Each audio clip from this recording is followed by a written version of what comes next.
apa kabar semuanya? Semoga selalu sehat dan dilancarkan rezekinya ya, amin. Kirana akan nemenin rebahan kalian dengan animasi Donghua Port Swordsman episode kelima. Sebelum itu, kalian masih ingat kan episode sebelumnya? Di mana Lee Fuyo dan kedua teman ceweknya dikejar oleh iblis ular raksasa yang akhirnya ditolong oleh Paman Yanyu. Sekarang kita akan memasuki episode kelima, let's go!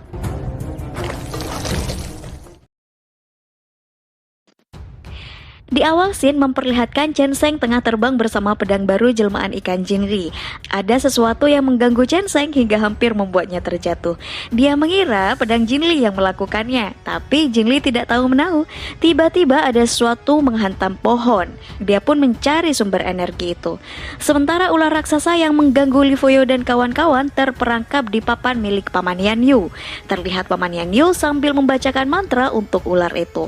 Ular pun tak henti-hentinya mendapat aliran listrik dari mantra. Lalu dia pun menghampiri Qing Huai dan Lee Fuyo yang tengah terluka. Paman Yanyu seakan menghakimi Qing Huai menanyakan hubungannya dengan iblis ular raksasa. Belum sempat menjawab, ternyata ular raksasa hampir lolos dari papan yang dibuat Paman Yanyu. Kata Paman Yanyu, ular tersebut telah berkultivasi ke ranah Zomu, sedangkan dirinya masih berada di ranah Xingxi yang kemungkinan tak bisa menaklukkannya. Qing Huai menanggapi bahwa pamannya itu hampir mencapai ke ranah Chunqiu yang satu tingkat dari ranah kultivasinya yang sekarang, dan ular raksasa berhasil lolos. Paman Yanyu berusaha menyerang ular itu, namun ular raksasa dapat menangkis serangan dari Paman Yanyu.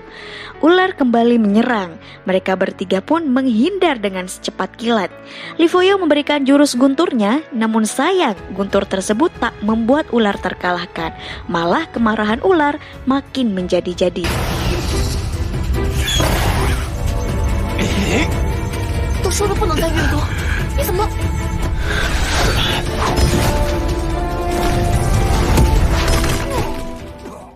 Paman Yanyu juga mencoba mengalahkan ular, tapi akhirnya Paman Yanyu terlempar ke batu tebing. Melihat itu, Lee Fuyo akan mengeluarkan jurusnya lagi, tapi Qing Huai melarang karena khawatir Lee Fuyo akan mati. Tiba-tiba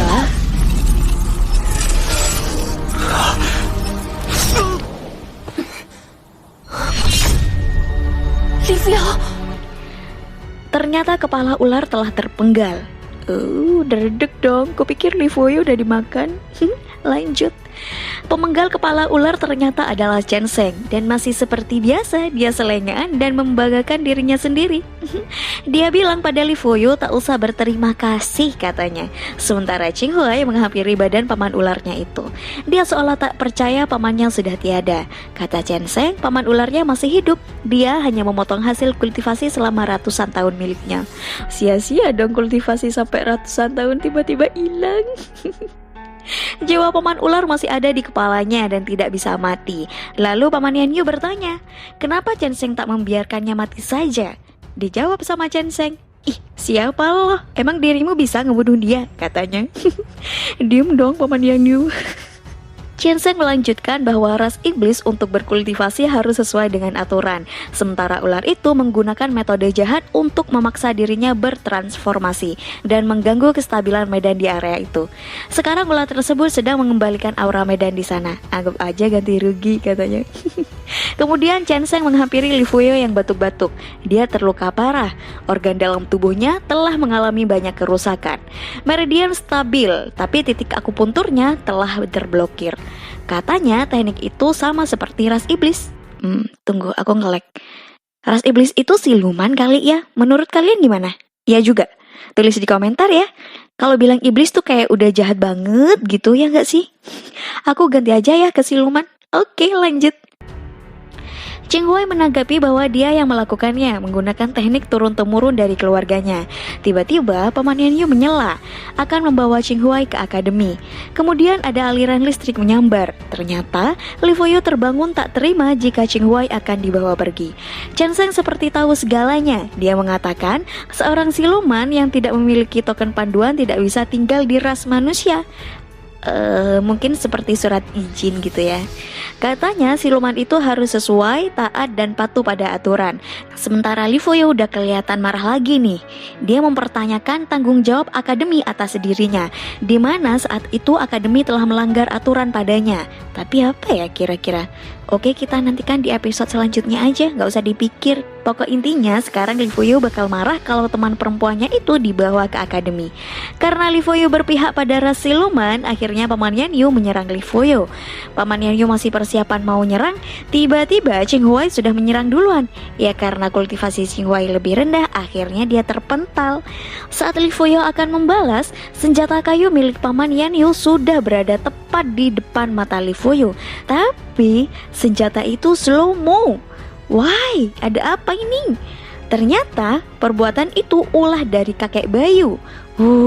Untung aja Li Fuyu gak mati. Dia cuma pingsan. Nah, ternyata kakek Bayu ini adalah leluhurnya si Ching Huai. Kakek Bayu menyebutnya Ching Er. Rupanya mereka sudah lama tak bertemu. Ching Huai terlihat hormat sekali pada kakek Bayu. Kakek menenangkan Ching Huai bahwa Li Fuyu hanya pingsan saja. Dia juga memerintahkan untuk segera mengubur paman ular di sana. Lalu kakek bertanya pada paman Yan Yu, kenapa ia mengganggu Ching Huai? Dia menjawab, sebenarnya paman Yan Yu tidak mengganggu, hanya saja Ching Huai tidak memiliki surat izin untuk memasuki ras manusia. Tapi lirikan matanya itu loh, kayak licik banget gitu. Si Ching Huai naik pitam. Dia kesana memang untuk mencari token panduan itu, tapi Paman Yan Yu langsung menyerang tanpa bertanya terlebih dahulu, katanya.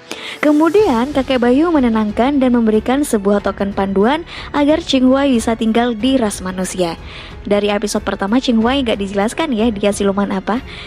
Paman Yan Yu meminta maaf atas kesalahannya, lalu ia pun pergi. Sementara Li Fuyu kembali bereaksi akibat aliran pedang yang dia miliki. Ching Huai bilang pada kakek Bayu, jika hal itu terus berlanjut maka Li Fuyu akan meledak dan mati. Leluhur pun menggunakan tekniknya untuk menyembuhkan Li Fuyu, dibantu oleh Chen Sheng dengan teknik akupunturnya. Dan episode ini berakhir. Keseruan apa lagi ya yang akan terjadi? Jangan kelewatan nonton alur ceritanya hanya di Mimin Story. Aku Kirana pamit undur diri, sampai jumpa, bye. Jangan lupa subscribe.